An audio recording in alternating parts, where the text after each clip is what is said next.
street. And they get really close to us, so lean in for $2. Put all your body parts in. Young lady, thanks. Young man here, move your hand off the edge there, Mom. Keep your hand in, buddy, for $2.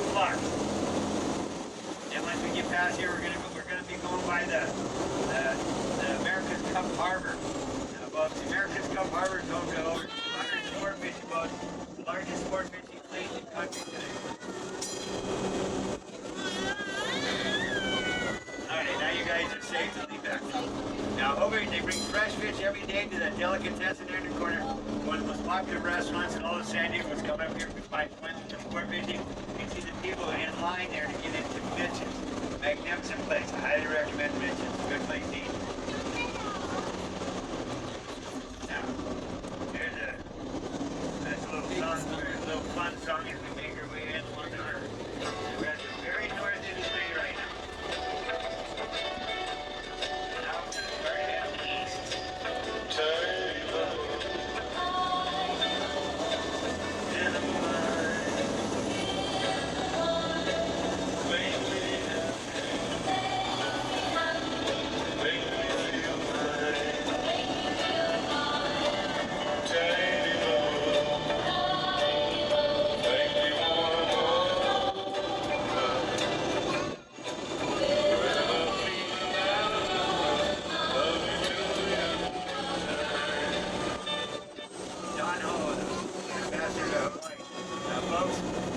Coming up to your right is a very famous training facility here in San Diego. For many years it was the anti-submarine warfare training facility.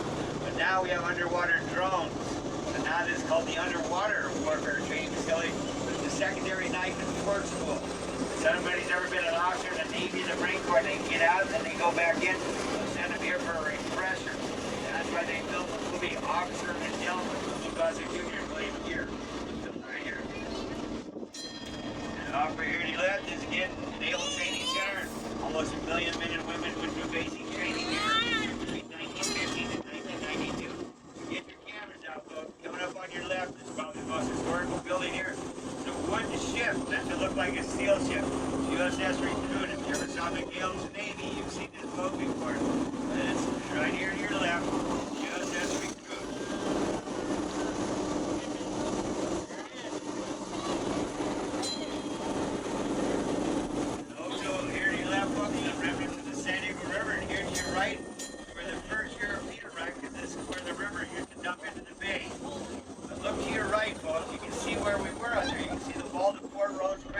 Underneath that, you can see the submarine base out there. So you can see where we were out in San Diego Bay. Now the area to your right is where the first European arrived here by the river. So they call it Spanish Landing. Now, Spanish Landing, folks, is a great little walk all the way around there here. So a lot of historical walks, a lot of storyboards around there you might want to go see as well. Now coming up to your right, I want you to look to your right, this blue bell that's hanging right here. This is one of 428 El Camino Real bells. The bell was built by the King of Spain to mark the path that he had built along the coast of California. He built 30 missions, or 21 missions, I'm sorry, 21 missions. They're all about 30 miles from the last one. Because that's how far a person can travel then in one day by horseback. Every 1 day's travel, there was another mission along the coast with men, women, and children to be with God. They marked that trail with those bells, El Camino Real bells. 428 of them along the coast of California.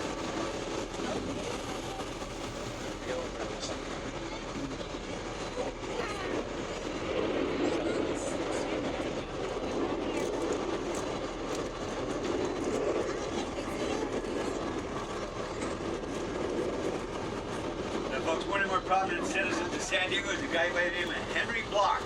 Whenever your taxes done at H&R Block. Henry and his brother started that company, but Henry Block was a stage 4 cancer survivor. When he was cured of cancer, he thought there should be a memorial to all the people that survived cancer. So there's a cancer survivor park coming up on the right side. But in that park, there's another one of the El Camino Real bells. Now, I was sharing with you guys, I had that 94-year-old history teacher on my tour one day, and I told him I'd teach him the history about San Diego. He didn't know the history about those two bells. He said, I'd seen those before, I just thought they were just marking a business.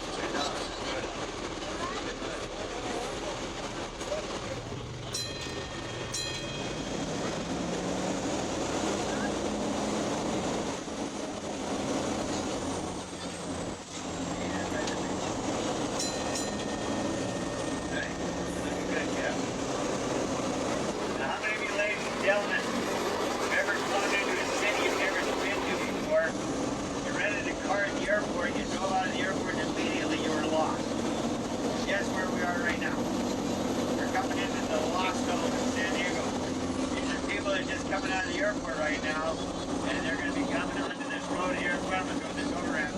They don't know where they're going, so I got to help them captain because the first day I worked for this company, the first thing they told me, people do not see these vehicles.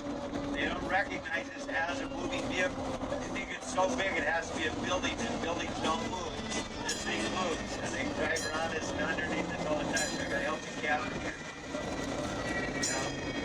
Over here to right, folks, the Sheraton Hotel, first super hotel in Southern California. We're going to 300 rooms. But I want you to see this big dirt parking lot. And I'd like to welcome you all to San Diego. Ladies and gentlemen, that's what San Diego looks like naturally. San Diego is a desert city. We actually get less rain here every year than they do in Phoenix, Arizona. If it wasn't for the Colorado River, we would have none of this lush greenery. This is not native to San Diego. There's so little water here. There are very few trees or shrubs in this desert that actually go taller than a man. But we get 80% of our water from one source, the Colorado River. But not much longer. 3 years from now, 2025, they're going to cut us off. For two reasons. One, it's time we start banking on all the fresh water from the ocean. They've been doing that in some countries for over 100 years. They've been doing it on ships for more than 9 years. The main reason, they want to restore the natural flow of the river back into Mexico.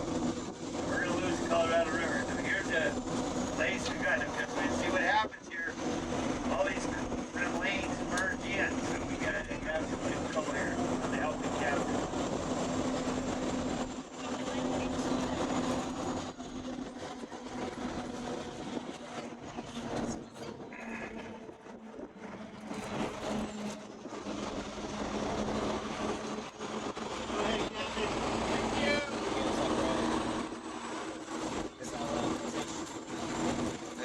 Yeah.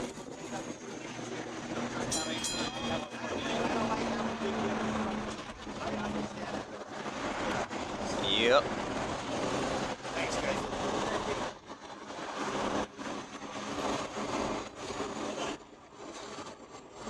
Beautiful city view right there. Again, if you look across the bay, that's one of 3 nuclear-powered aircraft carriers imported in San Diego.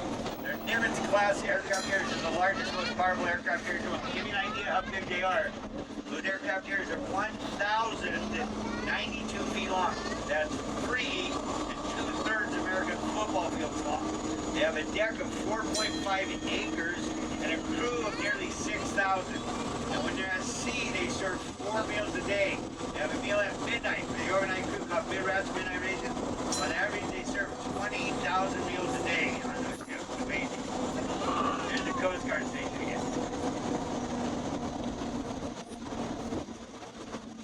What was the name of that aircraft carrier? The one across the bay there is Carl Vinson, CVA-70 Carl Vinson.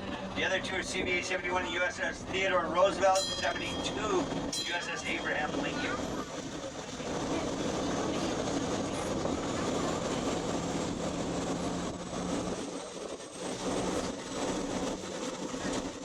Very cool harbor and city view. Now guys, I'm going to give you an idea, just an example for you, to show you just how absolutely large those aircraft carriers are. Now on the way here, we drove right by the Midway. Remember how big it was? Remember those buildings I had you remember? We pointed them out here from the bay. But they took the Midway one day and they stood it up next to those buildings. That'll give you an idea. Now the hardest part about doing that was keeping the aircraft on the deck of the ship. It's absolutely photoshopped, but that's exactly the dimensions to give you an idea. The aircraft carrier across the bay is 9 stories taller than the Midway. Wow. Give you an idea how big there are. More people on that ship across the bay than there are in my hometown. Pretty amazing. Now get your cameras out, folks. We're going to be going by the Maritime Museum again. But a couple of the ships you're going to see here today. This is the Starvinia. This is the oldest iron hull ship in the world. It was built in 1863 off the Isle of Man, south of Scotland. Been around the world 21 times. It's still active to this day. And all 5th grade students in San Diego County, they get to spend the night on the Starvinia, part of their education. Neat thing for the kids. But the ship was originally known as the Euterpe. It was named after the Greek god of music, and it was used originally to transport immigrants from Ireland, Scotland, and England to New Zealand. Later, they used it to transport prisoners from England to Australia, but when they started hauling cargo between England and India, it changed the name of it then to the Star of India. Oldest iron hull ship in the world. Another ship we're going to be seeing up here today is this one. The San Salvador. This is a remake, and the ship Cabrillo came here in 1542, September 28, 1542. He came here, he was working for the King of Spain. He was actually from Portugal. So you'll often hear his name pronounced Cabrillo. That's incorrect. Portuguese, they do not twirl the L's as they do in Spanish. You have a lady in the back from Mexico. She'll attest to that. The real pronunciation of his name is Cabrillo, not Cabrillo, not Spanish. He was Portuguese, but he was working for the King of Spain. So we have a remake of a ship here. Now, that ship made 5.5 voyages from Europe to here. After its 5th voyage, it was on its way back to Europe, and it disappeared.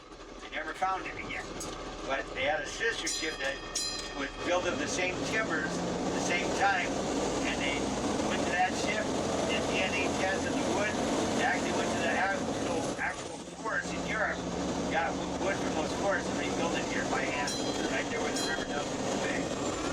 Get your camera down, folks. We're going by the Maritime Museum again.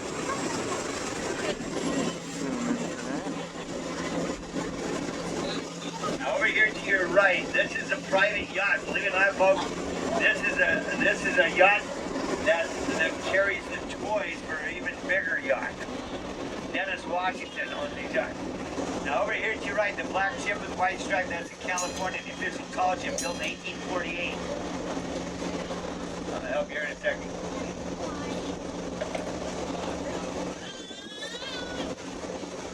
There it is.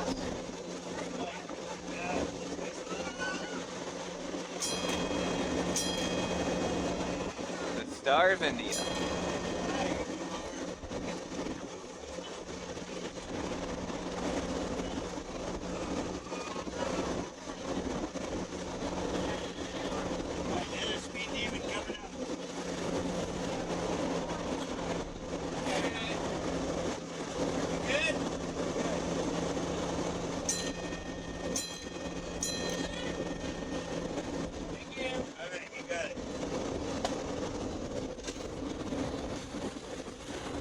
Guys, here to your right, this is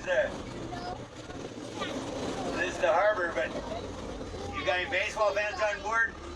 See these big buildings to your right? Those are the two buildings you see on the side of the picture. Used to be a ballpark over here. It was the original home of the Padres from 1932 to 1957 for 25 years.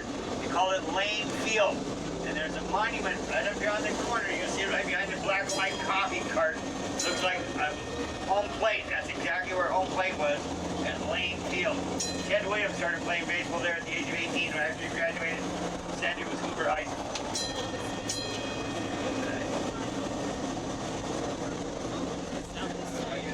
Alright, now there's the visitor center, guys. I recommend y'all make way to the visitor center. You'll find discounts in there for things throughout San Diego. Now we're coming up by the Midway. There's a lot of wonderful monuments. The park around the Midway is called the Greatest Generation Park, dedicated to World War II. But one of the more popular monuments is this. A 25-foot tall statue of a sailor kissing a nurse. Modeled after a photograph that appeared on the cover of Life magazine at the end of World War II. The name of the photograph was The Kiss. The name of the statue is Unconditional Surrender. I'll tell you what happened on that day.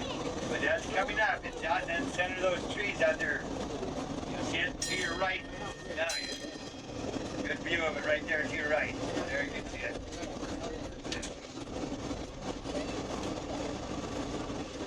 Now, coming up on your right, folks, is an amazing little park here on the waterfront. It's called Rojo Park. It used to be a big parking lot. But this property was donated by the Rojo family, an architect and his wife. And when they were changing it over, they found 3 burial sites here, going back to the 1500s. There's one of them out there at the edge of the water, and there's 2 of them right here in front. And who they found was buried here? People who had died of scurvy at sea in the 1500s. In those days, it was against a religious doctrine to bury somebody at the sea. So when somebody would die aboard ship, they would put them in the bottom hold of the ship, cover them in salt until they found land. And they'd bury them in the first land they came to. What? Maybe he wants to drive the boat. You want to The Embassy Suites. Do you want to Amazing.